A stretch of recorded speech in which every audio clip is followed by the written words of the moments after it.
Bab 64 Kedatangan Sonya.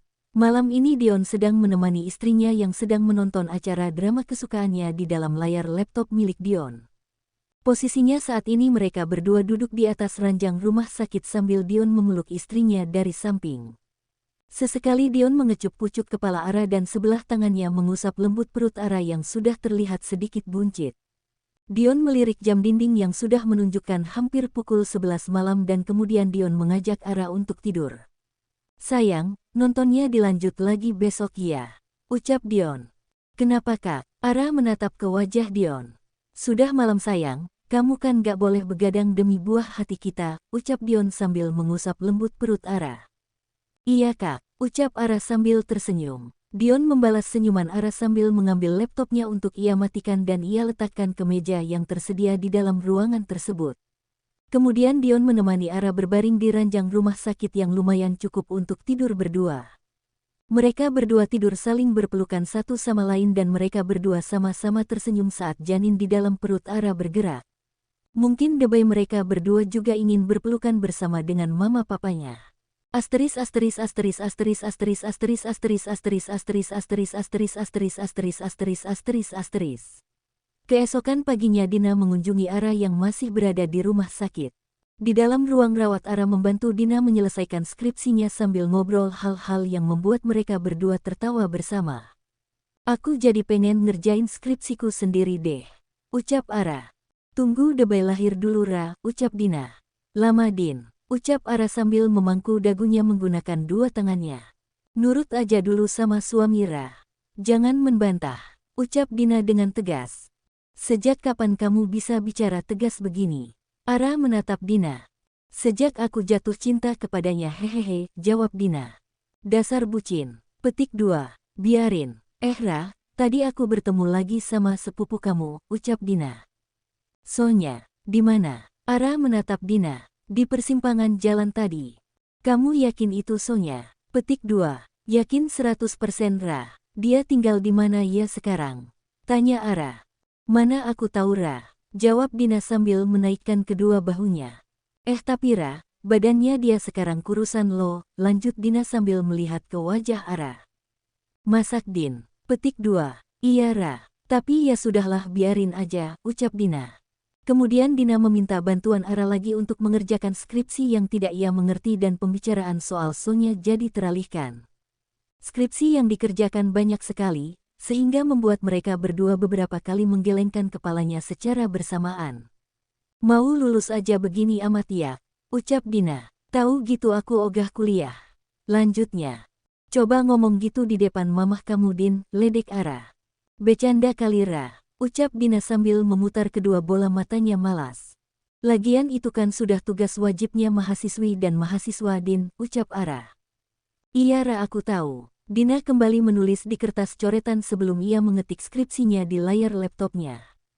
Dengan senang hati Ara membantu Dina mengerjakan skripsinya yang masih kurang banyak lagi dan terakhir skripsi dikumpulkan tinggal 1 bulan lagi. Tak berapa lama mereka berdua istirahat sejenak karena Dina sudah mengeluh dengan tangannya yang sudah pegal menulis di buku catatannya. "Ra, nanti siang suami kamu kesini gak?" tanya Dina. "Katanya enggak Din. Soalnya dia ada meeting dadakan gitu katanya," jawab Ara. "Kenapa Din?" tanya Ara sambil menatap Dina.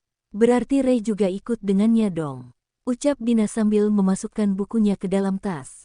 "Itu sih jangan tanya lagi Din," ucap Ara sambil menggelengkan kepalanya.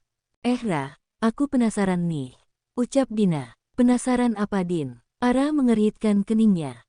"Wanita yang namanya Jenny saat suami kamu memutuskan kontrak kerjanya apa dia biasa saja?" tanya Dina. "Maksud aku gini Ra," kata Ray, "konsekuensinya sangat besar dikarenakan perusahaan Jenny termasuk dalam perusahaan yang lebih besar dari perusahaan suami kamu," jelas Dina. "Aku gak bertanya kepadanya Din. Memangnya konsekuensinya apa Din?" Ara menatap Dina.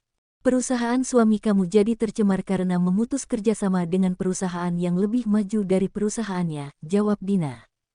"Kata Ray juga kemungkinan besar perusahaan suami kamu bakalan sulit mencari klien baru lagi dan mungkin juga klien lamanya akan tidak lagi memperpanjang kontrak kerjanya," lanjut Dina. "Kasihan dong Kak Dion. Terus gimana kalau perusahaannya jadi bangkrut?" Ara menyandarkan punggungnya di senderan ranjang.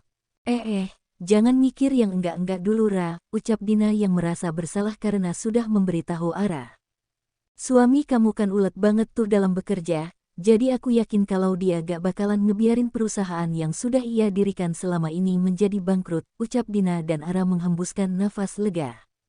Dina tersenyum saat melihat wajah Ara lebih rileks lagi dibandingkan saat mendengarkan penjelasannya yang pertama tadi.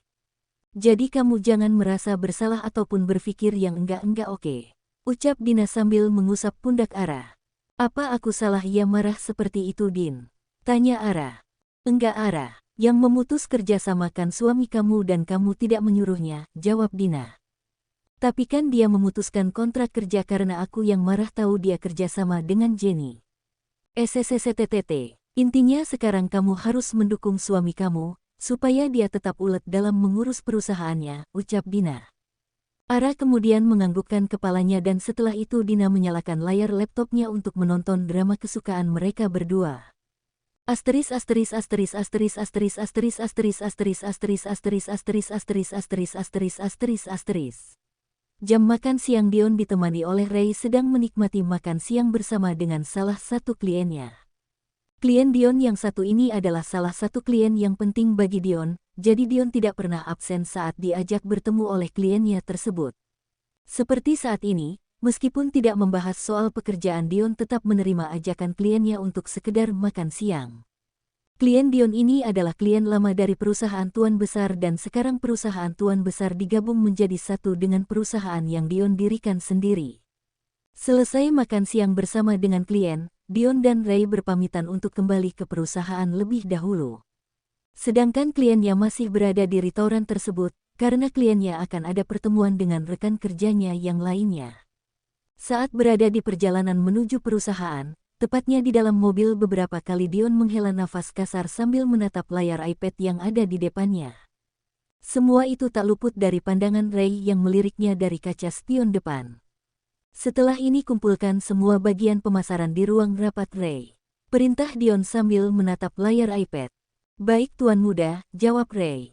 Kalau ini terus jadi selama seminggu ke depan, maka kita akan lembur dan bila perlu kita tidur di perusahaan Ray, ucap Dion. Ray sedikit terkejut dengan ucapan Dion yang masih terus menatap layar iPad-nya dan setelah itu Ray baru teringat jika Dion telah memutuskan kontrak kerjasama dengan perusahaan Jenny. Ya mau gimana lagi Ray hanya bisa terus mendukung Dion, karena di sisi lain Ray juga membenarkan keputusan Dion yang memutuskan kontrak kerjasama dengan perusahaan Jenny yang awalnya sudah Dion tanda tangani. Sekitar 20 menit kemudian mereka sampai di perusahaan dan Dion meminta untuk diturunkan tepat di depan gedung perusahaan. Setelah mobil berhenti tepat di depan gedung perusahaan, Dion segera turun dari dalam mobil lalu berjalan masuk ke dalam perusahaan. Sedangkan Ray segera melajukan mobilnya untuk ia bawa ke parkiran khusus petinggi. Setelah memarkirkan mobilnya Ray segera turun dari mobil dan dengan langkah cepat Ray berjalan masuk ke dalam gedung perusahaan. Setelah sampai di dalam gedung perusahaan Ray segera menuju ke dalam ruangannya untuk menyuruh sekretarisnya memberitahu semua pegawai yang berada di bidang pemasaran untuk segera ke ruang meeting sekarang juga. Sontak kabar tersebut membuat semua pegawai di bidang pemasaran menjadi takut karena pasti ada sesuatu hal yang membuat mereka disuruh meeting dadakan bersama dengan Dion. Dion saat ini sedang duduk di kursi paling ujung yang berada di dalam ruang meeting dan tak berapa lama Ray bersama pegawai di bagian pemasaran masuk ke dalam ruang meeting lalu segera duduk di tempat yang sudah disediakan di sana. Tanpa menunggu lama lagi Dion segera memulai meetingnya dengan suasana yang tenang dan juga dengan suasana yang dimana semua orang di sana tidak berani untuk sekedar tersenyum. Karena saat ini wajah Dion terlihat sangat tegas dan sepertinya juga sedang menahan emosinya. Tetapi mereka yang berada di dalam ruang meeting merasa lega karena Dion tidak memarahi mereka semua, padahal masalah ini adalah masalah yang serius menurut mereka semua. Baik, saya kira cukup sekian dan saya berharap kalian semua dapat bekerja sama dengan baik, ucap Dion. Baik Tuan Muda, seru semuanya. Kemudian mereka semua segera beranjak dari tempat duduk masing-masing dan sebelum pergi dari ruang meeting mereka pamit terlebih dahulu kepada Dion. Kamu juga bisa kembali ke ruanganmu Ray, perintah Dion. Baik Tuan Muda, ucap Ray. Saat ini di dalam ruang meeting hanya ada Dion sendirian yang masih duduk di sana sambil menyandarkan punggungnya di senderan kursi. Kemudian Dion mendongakkan kepalanya ke atas dan melihat langit-langit atap ruangan tersebut sambil memikirkan sesuatu. Lama sekali Dion berada di dalam ruang meeting dan setelah itu Dion berjalan keluar dari ruang meeting untuk menuju ke ruangannya sendiri. Malam ini Ray pulang terlambat karena harus lembur bersama Dion dan juga bersama dengan pegawai di bagian pemasaran. Begitu juga dengan Dina yang baru pulang bersama Ray, karena selama Dion lembur di perusahaan makan Dina menemani Ara di rumah sakit. Saat di perjalanan Ray melihat Dina yang sedang asyik dengan layar ponselnya. "Kamu sudah makan malam belum Yang?" tanya Ray sambil melirik Dina. "Belum," jawab Dina sambil menggelengkan kepalanya. "Kamu mau makan malam apa?" tanya Ray. "Gimana kalau kita GoFood aja?" "Aku malas-malas dan malas makan di restoran," jawab Dina. "Nih kamu GoFood pakai ponselku aja." Ray memberikan ponselnya kepada Dina. Kemudian Dina segera memesan makanan untuk mereka berdua melalui ponsel Ray dan setelah itu Dina mengembalikan ponsel Ray. "Apa perusahaan tuan muda baik-baik saja?" tanya Dina. "Semua akan baik-baik saja," jawab Ray sambil melirik Dina dari samping. "Tadi aku gak sengaja ngasih tahu Ara semuanya," ucap Dina lirih.